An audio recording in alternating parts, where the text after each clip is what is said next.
Vamos para o texto aqui da Natália Viana sobre o tempo que ela trabalhou também com o Julian Assange. Não era fácil trabalhar com Assange, mas nunca duvidei que fosse jornalismo. Vamos pingar superchats aqui, gente, para a gente continuar fazendo bem o nosso trabalho, meus caros, minhas caras, lá da agência pública. O jornalismo é uma profissão eivada de questionamentos éticos profundos, muitos deles não resolvidos. Bom dia, Cibele. Bom dia a todos que estão nos acompanhando, meus caros, minhas caras. Vamos ler juntos aqui esse texto. Faz 20 anos que eu entrei, certa manhã, na Secretaria da Graduação da PUC São Paulo para pegar o meu diploma. Eu não esperava, mas ali no momento da entrega foi me apresentado um textinho impresso cujas palavras exatas se perderam, mas o sentido nunca. Era o meu juramento. Eu tentei reencontrá-lo nas caixas e gavetas por onde os vestígios da minha história estão espalhados sem sucesso, mas encontrei na internet algo parecido, o modelo usado pelos alunos de jornalismo da PUC de Minas Gerais. Prometo, no exercício da profissão de jornalista, orientar a minha conduta de acordo com os princípios da ética e da dignidade humana, procurando levar ao leitor, ouvinte ou espectador o relato fiel dos acontecimentos. Aquele juramento me emocionou, em meio ao cenário burocrático e monótono, uma mesa de fórmica, alguma cadeira modesta já amarelada pelo tempo. Eu senti que eu tinha escolhido um ofício realmente importante. Quando entregas, edições, revisões e detalhes infinitamente irritantes da publicação online, UX, SEO, que é o mecanismo de otimização de buscas, ditam trabalho ao qual nós, os jornalistas, nos dedicamos no dia a dia, sobra pouco tempo para relembrar o juramento que fizemos. Ainda cruz, ainda focas, e por que o fizemos, e se estamos sendo fiéis a eles. Mas eu me lembrei desse juramento quando li o artigo da professora Lígia Maura Costa, da FGV, na Folha de São Paulo, do último sábado, que servia como contraponto ao meu artigo refutando a extradição de Julian Assange. O jornal propôs que nós duas expomos dois lados da questão. O australiano deve ser extraditado para os Estados Unidos? Não vou gastar a minha coluna fazendo uma tréplica à professora, até porque seria injusto. Eu tenho uma coluna semanal, ela não. Mas o aspecto da sua defesa me fez refletir sobre o qual, afinal, eu faço nessa terra. E merece a maior ponderação. Ela argumentou que um dos crimes do Wikileaks, entre aspas, seria não ter dado o tratamento jornalístico aos documentos secretos do governo norte-americano. Que tratamento jornalístico seria esse? Eu não sei dizer. Sei dizer porque estava lá, que houve muito trabalho editorial idêntico ao que fazemos nas redações pelo mundo. Primeiro, um exaustivo trabalho de verificação sobre a autenticidade dos documentos, depois, uma análise cuidadosa sobre a sua relevância, depois a priorização, formação e coordenação de parcerias com veículos jornalísticos, discussão sobre temas a serem abordados e documentos a serem usados, discussão editorial sobre como abordar cada tema, escrita, revisão e publicação. No caso do Cablegate, o projeto tratava dos cabos diplomáticos. Uma dezena de jornalistas independentes como eu publicava reportagens do próprio site do Wikileaks, propondo-se e discutindo-os antes com Assange e sua equipe editorial, Sarah Harrison e Joseph Farrell. Aqui no Brasil, quando o Globo e a Folha publicaram uma reportagem, que era o Fernando Rodrigues e a própria Natália, exatamente ao mesmo tempo, o site do Wikileaks publicava um texto meu sobre os mesmos documentos, discutíamos tudo conjuntamente. Que diabo será esse tratamento jornalístico que faltaria ao Wikileaks ou ao Assange?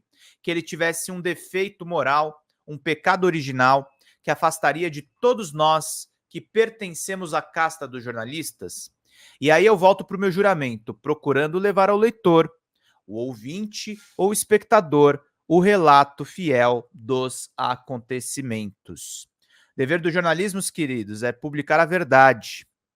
Em toda essa poluída e enviesada discussão sobre o Wikileaks, perdeu-se talvez o valor mais fundamental, que é o trabalho jornalístico, buscar publicar a verdade.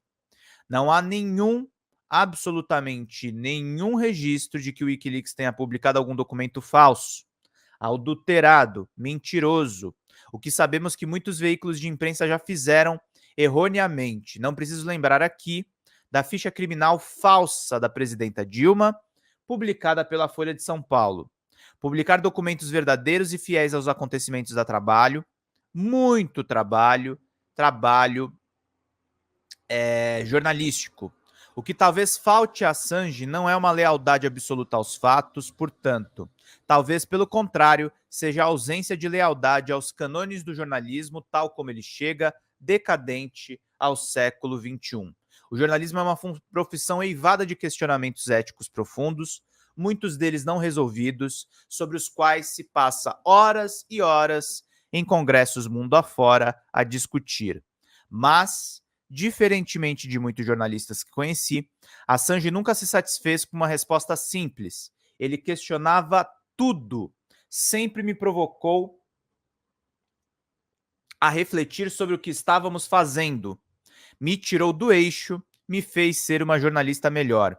Julian nunca duvidou da relevância dos documentos do governo americano, que revelavam abuso de poder, assassinatos de civis não contabilizados no Iraque, erros militares no Afeganistão e conchavos com governos corruptos no mundo todo. Mas ele sempre foi uma pessoa difícil de trabalhar, absolutamente alheio a considerações do tipo: isso vai dar problema, não é essa a prática, ou o Guardian e o New York Times vão ficar putos, conselhos que eu ouvi dezenas de vezes de sua equipe. Aferrado à sua visão lógica do mundo, Julian foi diagnosticado com a síndrome de Asperger. Segundo a sua defesa, debater questões éticas, senões e poréns com ele era um inferno.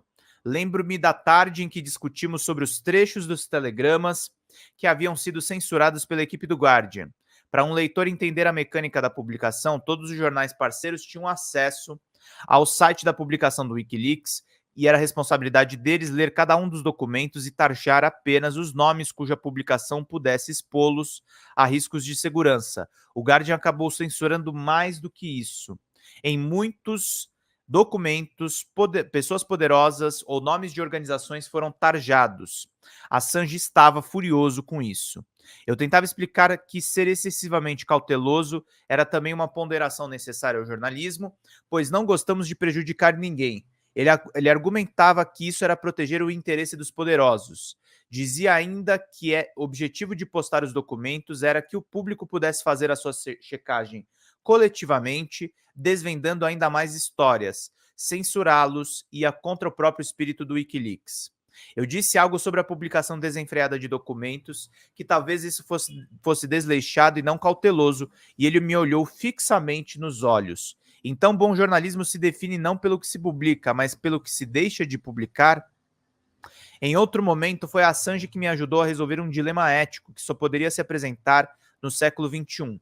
Em março de 2012, o Wikileaks convidou a agência pública a fazer uma parceria, analisando um conjunto de documentos da empresa de inteligência Stratford, que vende boletins para forças militares globalmente. Eram e-mails internos da empresa e eles haviam sido hackeados. Aquilo me deu uma enorme angústia. Tínhamos o direito de ler documentos privados, ainda mais frutos de hackeamento, que é um crime, aliás. Foram dias e dias de hesitação com gosto amargo na boca, até que nossa equipe de repórteres encontrou a chave. Os documentos revelavam que havia uma analista bonitinha que era enviada como isca para vender os serviços da empresa junto a militares babões de diferentes países, como os do Brasil, a Femme Fatale, Reva Bala e suas visitas ao GSI durante o comecinho do governo Dilma foram objetos de nossa reportagem. Um retrato fiel aos fatos. Anos depois, eu me lembrei muito de Assange quando entramos na parceria com o Intercept para analisar os diálogos dos procuradores da Lava Jato. Ali haviam diálogos sensíveis, pessoais, marcantes, mas muito também de um quebra-cabeça que precisava de muitos jornalistas para ser montado. Daquela vez eu não hesitei. Se há um fato de interesse público a ser revelado, é isso que devemos fazer. Está no nosso juramento. Aqui na agência pública, com o inestimável repórter Alice Maciel, publicamos mais de 10 reportagens, aliando-nos a jornalistas de diversas outras redações convidados pelo Intercept para analisar os documentos. Não é exagero dizer que, se não fosse esse vazamento, o Brasil de hoje seria outro. Publicar informação de interesse público, me ensinou Assange, nunca foi uma opção. É uma obrigação dos jornalistas, meus caros, minhas caras. Eu estava pensando nisso hoje, antes de abrir a live, hoje de manhã, porque eu tenho uma matéria que eu vou publicar na Folha Democrata. E que é isso, gente, porque é dever de ofício a gente fazer isso que a gente está fazendo aqui, ó. A reportagem da Natália, baseada em documentos hackeados, é essa daqui, ó. Reva bala da Stratford no GSI. E aí é um especial que a Pública fez com o Wikileaks, que é o site do Julian Assange. Então nós temos aí um especial bem interessante da agência pública, meus caros, minhas caras. É isso, meus queridos e queridas.